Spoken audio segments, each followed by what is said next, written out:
Dan RadioStyle. Hope everybody out there's having themselves a great day.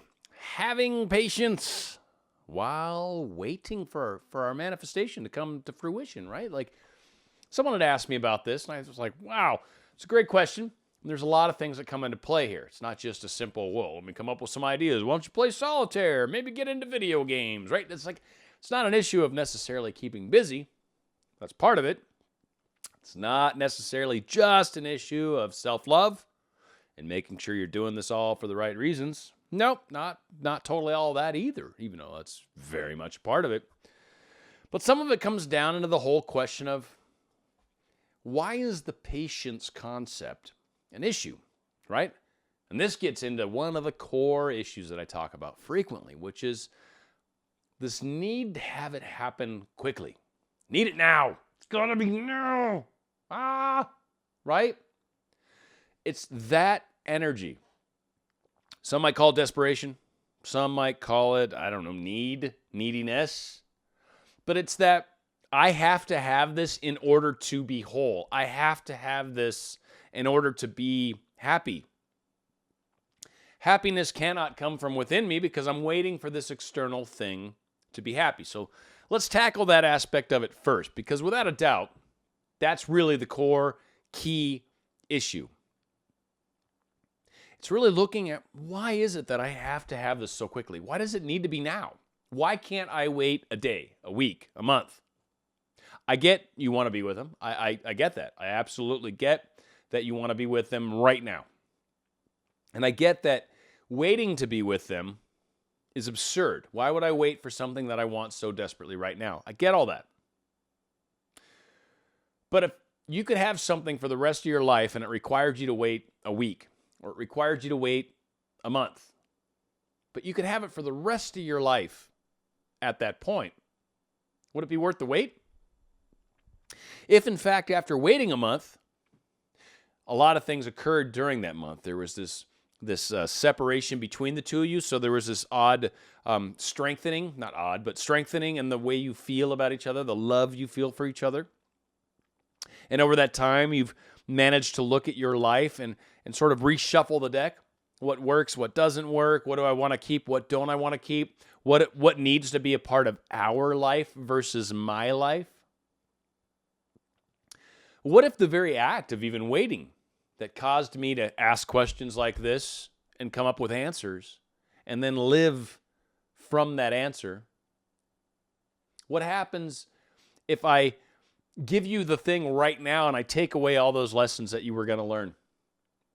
What if I take away all those extremely valuable pieces of data, information, knowledge, wisdom that you would have if you actually went through this process and answered some of these questions and realized what really matters in life, that you're actually happy without all these external things, that you find happiness on the inside, that you found some hobbies, some things to do, you found interests that you love and have been able to focus on and has helped make the time go by.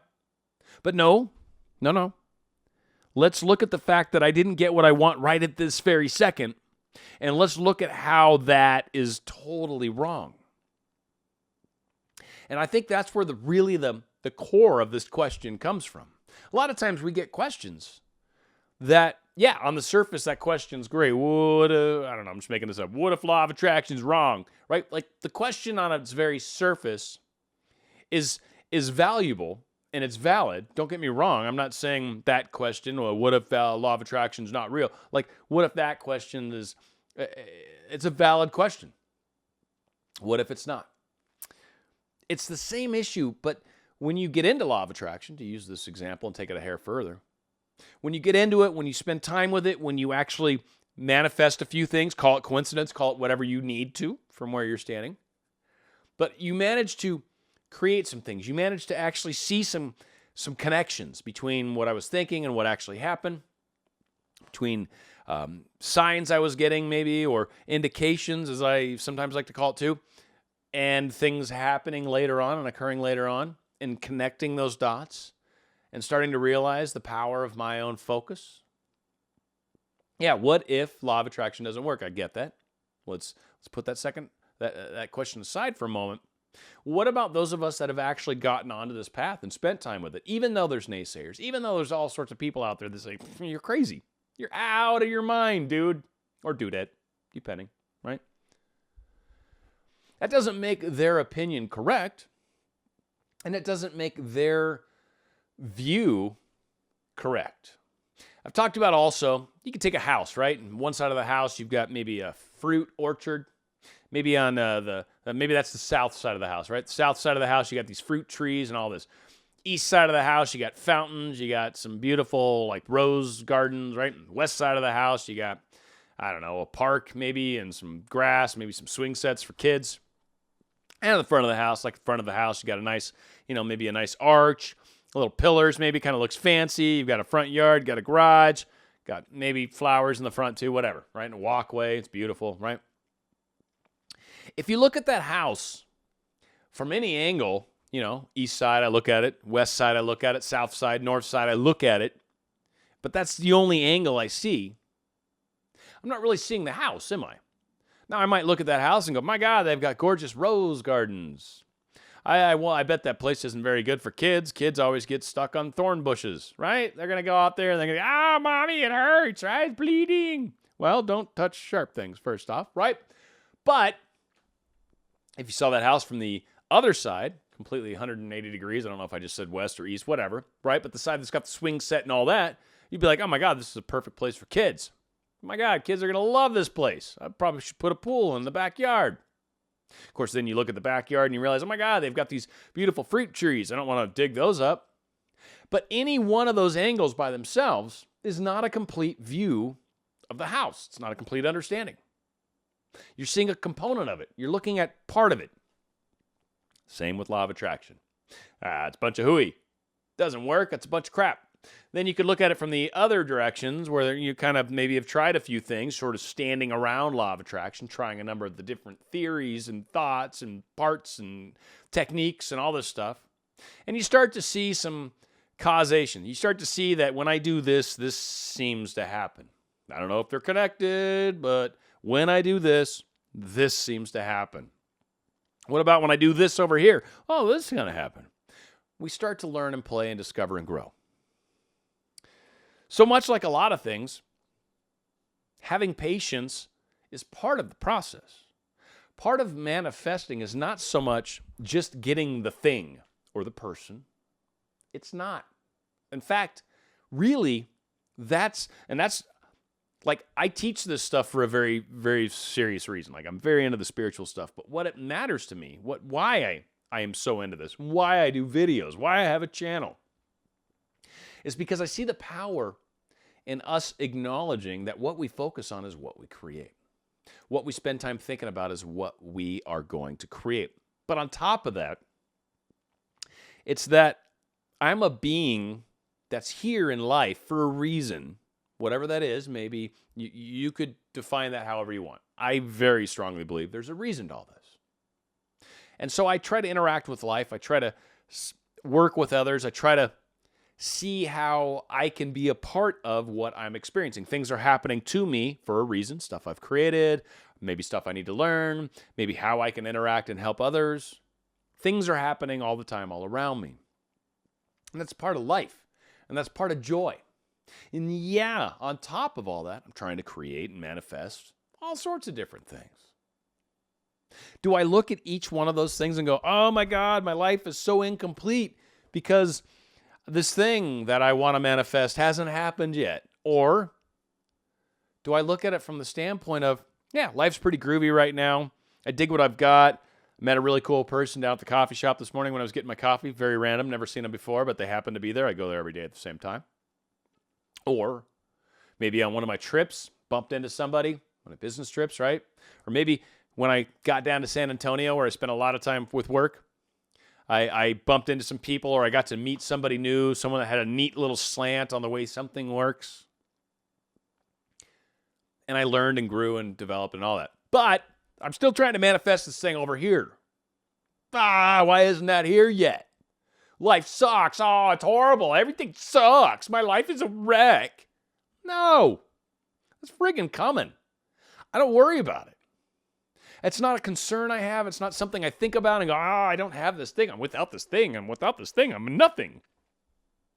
No, I'm very much something without that thing, without that person, without that place. And that, to me, is the core of the question. Someone had asked me, how do you have more patience while trying to manifest what it is that you'd like? For me, it's not an issue of having patience. I feel like that's almost the wrong direction to look at the problem. It's not an issue of patience. It's an issue of not understanding that part of the process of developing this understanding of how the universe works, but on top of that too, part of developing this manifestation that I am currently creating requires some changes within my own mindset, within the way I think, within the way I interact, within the way I think about myself and see myself. When I look in the mirror, what do I see? Am I happy with that reflection? Are there things about that reflection that I'm not happy with, that I wish I could change, that I wish didn't happen? God, if only I didn't say, screw you, Justin. I don't want you, Janet. I wish you would die, George. Or do I focus on the fact that I'm a human, I'm learning, I'm developing. I now know that you shouldn't tell people you want them to die. That's not very nice. Or I now know that it's probably not the best idea to blame people, especially when maybe I don't have all the facts in front of me. And through that evolution, I've become a better person. I've become a better co-creator. I've become a better participant in this thing we call life. And I'm taking charge of what I bring to the table, of who I am. I frequently talk about ripples, right? What I send out is what comes back to me. So if I'm increasing the quality of what I'm sending out, in my mind anyways, I'm doing a good service for myself. And this is because, to me, it's important to evolve myself. Maybe that's not an issue with you. Maybe your whole issue is to see if you can manifest David back in your life. Or maybe, just maybe, you're trying to manifest Carrie. It's possible. But if your whole life revolves around another, then your life does not revolve per se at all. Or let's say this, you're revolving around something, but you're really nothing in and of itself. Nothing revolves around you per se. Yet you want something to come to you and say, oh my God, I want to be with you. I want to revolve around you. And you're like, no, don't bother revolving around me because I revolve around you. Now, this brings up another analogy, and it's, I think, a good point either way. When you look at the Earth and the moon, everyone's familiar with the moon, right? No matter what country you're in, you see the moon. It's part of your life, part of my life. We can share the moon. When we stare at the moon, we're seeing the same face, right? You and I, you may be in India, for example. You may be in England. You may be in Australia. When you look at the face of the moon, you are seeing the exact same face that I see. And the moon does not orbit around the Earth as many think. In fact, no. The Earth and the moon actually revolve around each other. Now, the moon is about 1/6 the mass of the Earth, or the Earth is 6 times heavier than the moon, which means that the focal point where the two revolve around each other is actually about 1/6 the distance from the Earth to the moon. At that place, they're spinning around each other, around that one spot. So the Earth is maybe going faster around that one spot because it's closer to it. It's 1/6 the distance. And the moon is 5-6 times further, or whatever. It's the full distance out. So it revolves completely around that point, while the Earth is much closer and revolves a little faster. But they're related to each other, and they revolve around a central point together. And that is what your relationship with David or Carrie should be. You do not revolve around them, and they do not revolve around you. You revolve around each other. So, the question asked, of course, what the hell are you talking about? First off, Dan. Second off, I was asking about patience. How have you gotten off on friggin' astrology and astronomy? Not really astrology, but whatever, astronomy. The point, hopefully somewhat metaphoric maybe, is that having a little bit more of a sense of self, a little bit more of a things to do with my own time, ways that I can develop and grow myself. How can I become a better person? How can I become more responsible? How can I become a better lover, a better friend, a better boyfriend, a better girlfriend? How can I enhance who I am? What is it that I actually enjoy? What am I here to do? I get that I want to love David or Carrie. I get I want to spend the rest of my life with. And that's what I'm here to do. No, it's not. Maybe you're here to be a mother. Maybe David's going to be your father or the father of the child. Again, David is not everything. You're still a huge component. You're going to be a mother of a child. He's going to be the father. He's maybe going to do his part. You're going to do your part. Neither one of you guys is completely in need of the other. So patience is really how you look at the issue. Am I looking at this from, I cannot be happy until I have this? I cannot enjoy my life until this thing is with me? Or is it more an issue of looking at the fact that here's a life I'm creating? It's worth the investment, it's worth the time, it's worth the energy, and it's worth the wait. And that is what I'm creating. So how do I help the patients? Well, I find things that I enjoy doing. In my case, I like YouTube. I do some voiceover work. I have a career I enjoy very much. I have some things that keep me busy. I try to exercise. I've got some things that interest me. Got some books, some different subjects I like to read about. Got friends that know things about stuff I don't know, and I like to ask them questions and learn about that.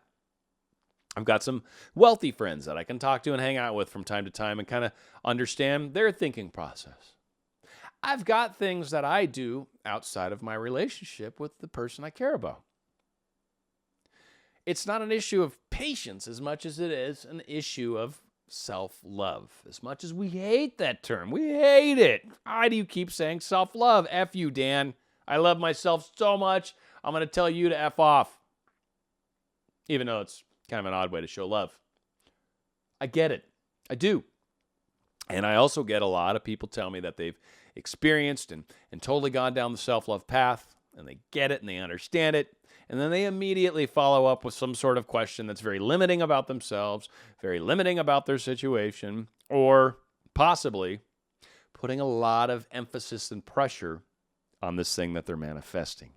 And I think a lot of the people that are really looking at speeding up things are the ones that can't be happy without this thing.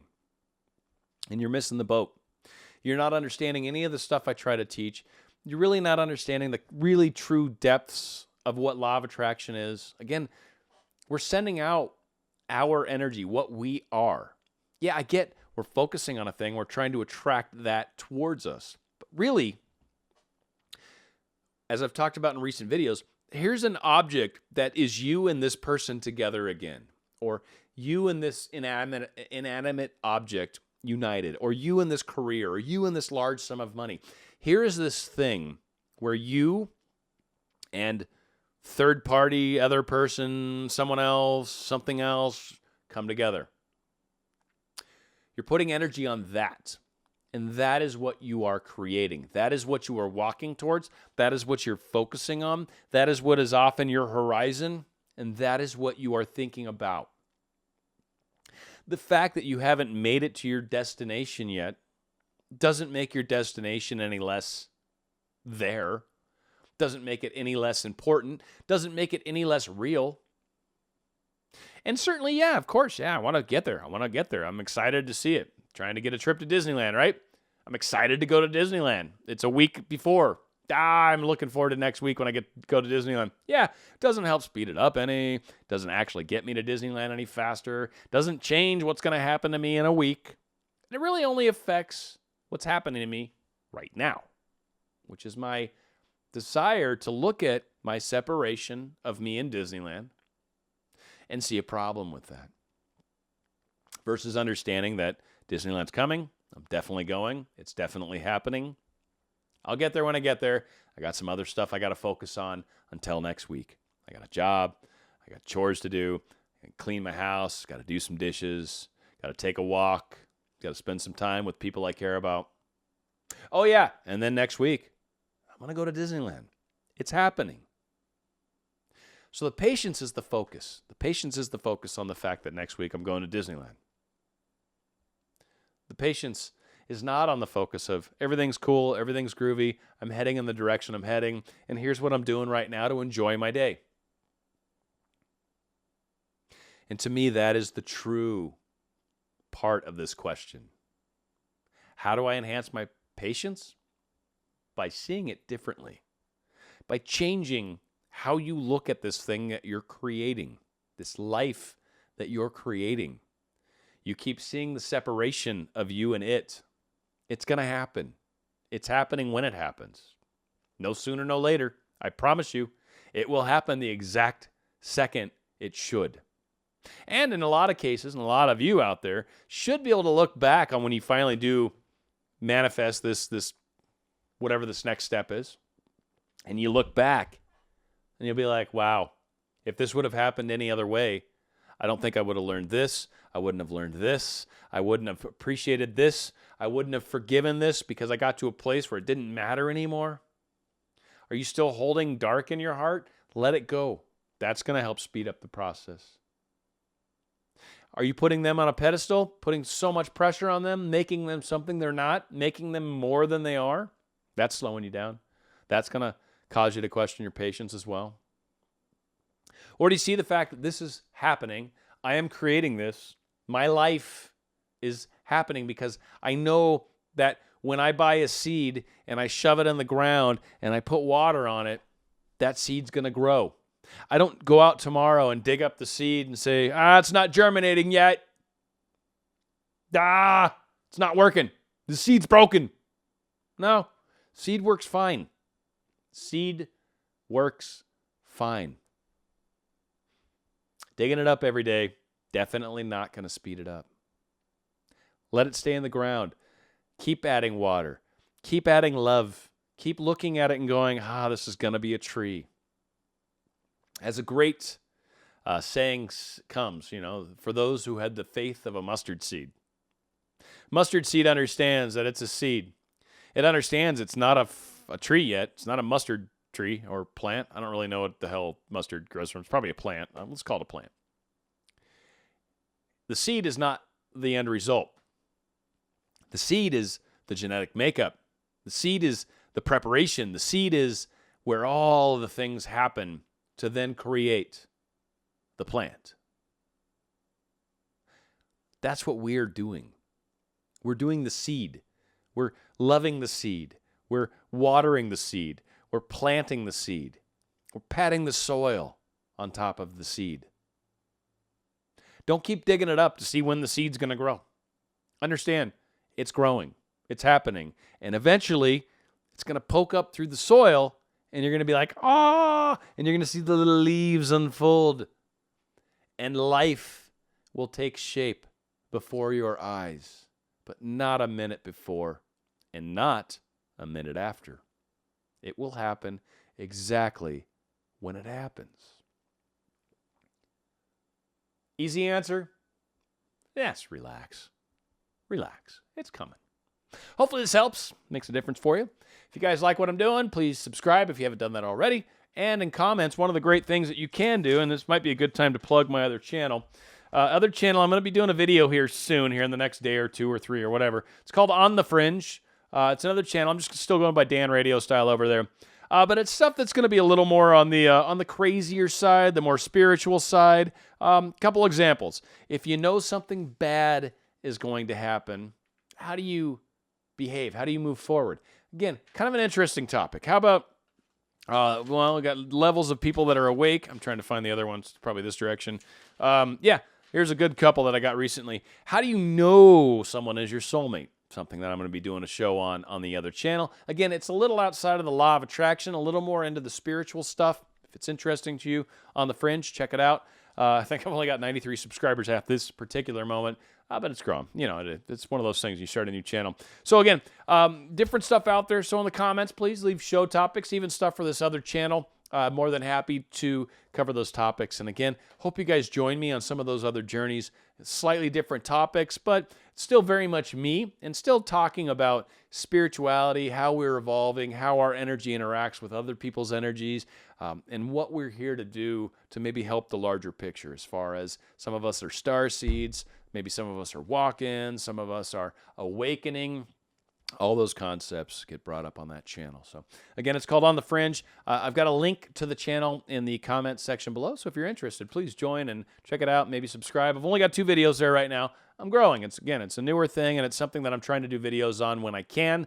This channel right now is my focus as far as keeping it going and keeping it happy. I love it. I love what we're talking about here, and I think I'm finding ways to talk about what I love, talk about topics I enjoy, but also still put that kind of Dan spin on it that makes me feel like I'm doing my sole purpose. And so all these things kind of work together. So again, hopefully examples. Again, if you have ideas, suggestions, comments, you want to share my videos, thumbs up, all that stuff helps my channel immensely. I appreciate it, each and every one of you. I thank all of you guys. More great shows coming your way. It's Dan Radio Style.